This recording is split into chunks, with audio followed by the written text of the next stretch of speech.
welcome to the deep dive today on the abuse and misuse of BDD with yours truly, the Lazy Coder. Yes, this is Pickle Rick, even though we're going to be talking about cucumber for the most part, but it kind of looks like a cucumber, so that's why he was used. This is not as technical as a lot of my other presentations have been, just because they get time-consuming to build all the time. So this one's going to be a little bit lighter in terms of technical content. So let's get into it. Just a reminder, the deep dives are webinars that I hold every 2 weeks. They're tutorials and different trainings that I want to do on different variety of subjects. When it's time for the Q&A section, you can actually interact live with me by starting off your questions with the square brackets and live, and I will bring you into the webinar live. So, first off, some of you may or may not know, what is BDD? And for behavior-driven development, which specifies and designed by describing how the behavior should appear to an outside observer. In other words, how does your system act with from an end user's perspective? Not knowing any of the inside internal information, just how does it work? Like, if I fill out this form, what should happen next? The simplified process that goes around how to use BDD is that you have what are known as the Three Amigos meet and go into detail about new features. Now, who are these Three Amigos? These Three Amigos are the business analyst, a developer, and somebody from quality assurance that will meet together to discuss the requirement, the new feature that wants to be brought out. And the goal in this meeting is to get an understanding of the requirements and what tests need to be done. Because the new feature is being brought on typically through business need. The business will have a better understanding of what they want to accomplish with it. However, they do not know the internal technical specs. So that's why you have the developer and the QA person there to help understand the technical details. How does it interact with the current system? Like, is it all users can have this, or is it only a subsection of the users? And how do we figure out what that subsection is? Do we need to have a new option for that user to be now a user type B that can use this feature or not? And then the QA is there because the QA might know other things that might affect it, might affect the system, such as if you're touching authentication, like we need to integrate with an outside party for this new feature to work. The QA might know that, if we're touching authentication, we need to run all these other tests as well. That's from a testing side. But from the story side, they might know of some other interactions of how everything works together. And it's also so that they're there to understand the lingo that everyone's using on this new feature. I know I've been on a bunch of different projects where the business uses one lingo, the developers use another lingo, and then the QA uses a third lingo. And then it's just confusing about trying to figure out what are we talking about now here? Having three different essentially three different terms that all are saying the exact same thing. So now, how does testing relate to BDD? The testing aspect of BDD is proof that the features work as intended. So there's a different frameworks you can use. There's a Cucumber framework, and then there's the Serenity BDD framework. There's a whole bunch of other ones. There's massive list of these. These are two that are written for Java. Cucumber, though, was originally written in Ruby, which then got ported over to work for Java frameworks, which is essentially a wrapper around the Ruby core. So to implement the BDD with Cucumber or Serenity BDD, you still have to specify your page objects. You might have other tests that are outside of the features that are being described, so those will be in their own different files. You'll then have to actually write step definitions, which are page objects, where you use the page objects to complete actions for the different steps. And that is more for completing the actions, and I'll go into detail into that. And then you have the feature files, which are Gherkin files, which are use a specified language to write all the requirements out. I will go into detail on that. So there are some issues with BDD.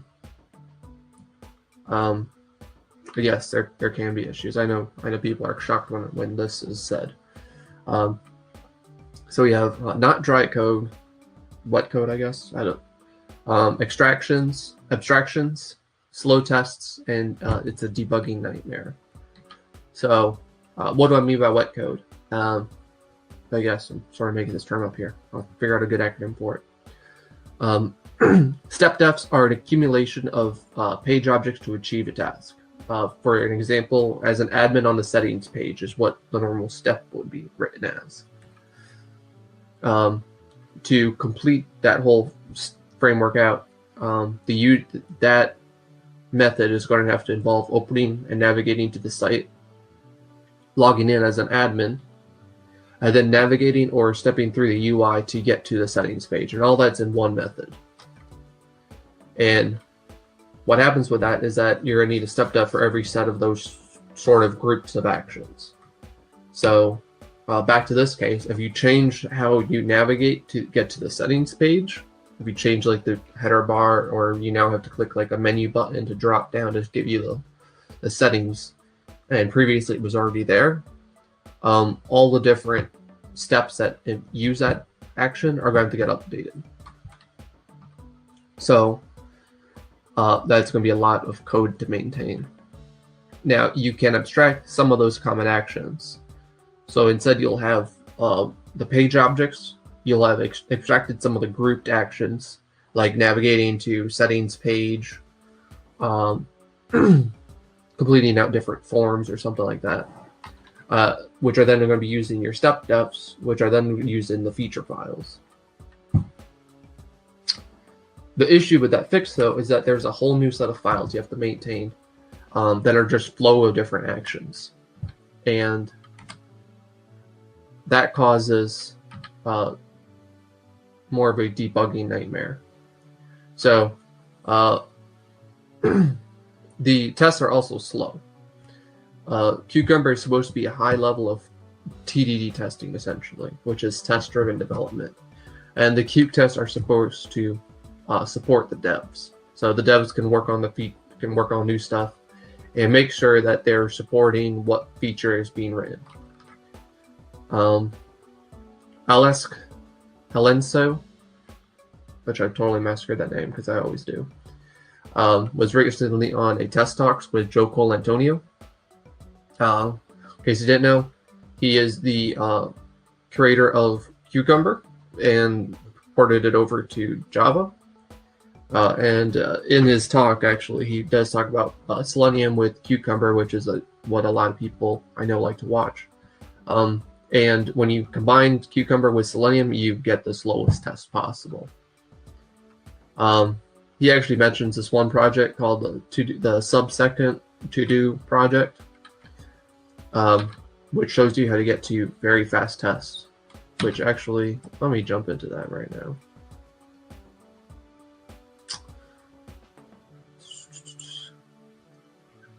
So this is the project over here in GitHub. Whole bunch of stuff in there, but what's cool about it is that all the tests run in a very short time frame, and it actually gives you how to implement new stuff to it and add more to it to practice building this out. And what I liked about it was the fact that it had this really good picture, which I'm totally going to copy somehow and use it in future versions of this presentation. So if you were to think of a test as the Lego blocks, they connect to the different pieces. So if you're just testing the memory of the code, essentially just the code portion of it, it's a very short test because it's very few levels you have to go through. If you're only testing the database, you only need to write some methods to access the database and then connect to the database as well. But that's all done locally, so there's no real network to be involved, so that's a very fast test. But as you can see here, if you have the whole stack, running WebDriver, running a browser, going all the way down to the database level, there's a whole bunch of different blocks that the test has to go through. The wrapper code for the test, connecting to the test, spinning up the WebDriver, spinning up a browser, rendering the DOM, loading up the app, loading up the HTTP client to talk with the web app, to talk to the database. And all those steps is more network requests. And the more network requests, not just network requests, but just different requests that have to be done to talk to the different pieces. Every time that happens, there's more latency involved in your test. So that's going to be a very long test, and that's not even including how long it takes to actually go to the site.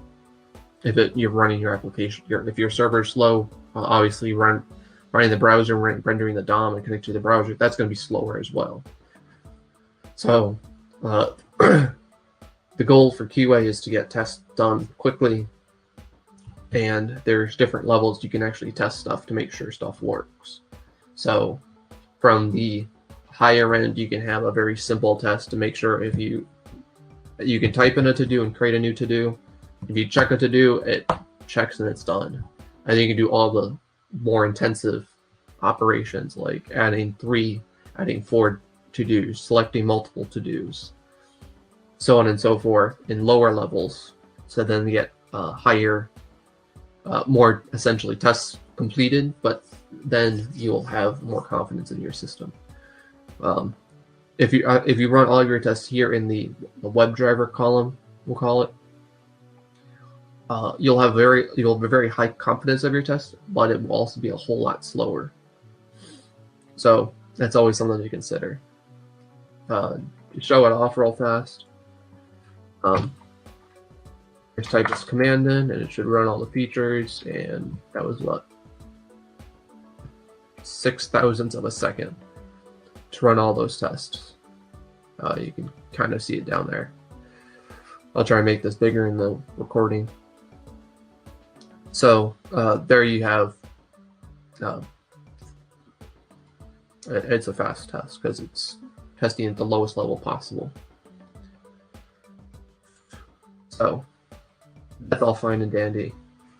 And then when you get to the debugging aspect of it, that's where you begin to see a whole lot more of the problems with BDD testing. If you're doing excessive amounts of BDD testing, is the fact that every level of code is another level that the test can fail at. And which essentially means every level increases the risk that the test will fail, and that's more maintenance for you. So, and the purpose of QA is to reduce risk at all levels. Doesn't matter what you're doing. You want to lower the risk when developers are creating new code that is going to fail in production, and you want your test to be the same. You don't want your test to be a large have a large chance of failing and then causing slowdowns for everybody else. So, after seeing this, I'm sure some people are thinking that is BDD bad, and it isn't. BDD is for communication. It's for connecting with the different teams and getting to a shared knowledge and understanding of the system, so that there is clarity on the requirements, clarity on the tests that need to be that support it, and the feature files you end up writing help. It is just documentation for everybody to review later. So when you bring a new person onto the team, they can easily look through the features and figure out the big features, how they all work and everything. And that's what it's there for. It's good for communication. You do not want to have all your tests, though, in Selenium and BDD, because you're going to have a very slow test set, and there's a lot of maintenance problems around it, as I've illustrated. All right. The next presentation is going to be the running with Taurus, where I'm going to show you how to easily implement performance testing with Selenium using Taurus. I hope to see you all there. You can sign up at lazycoder.io. And thank you to everybody for watching.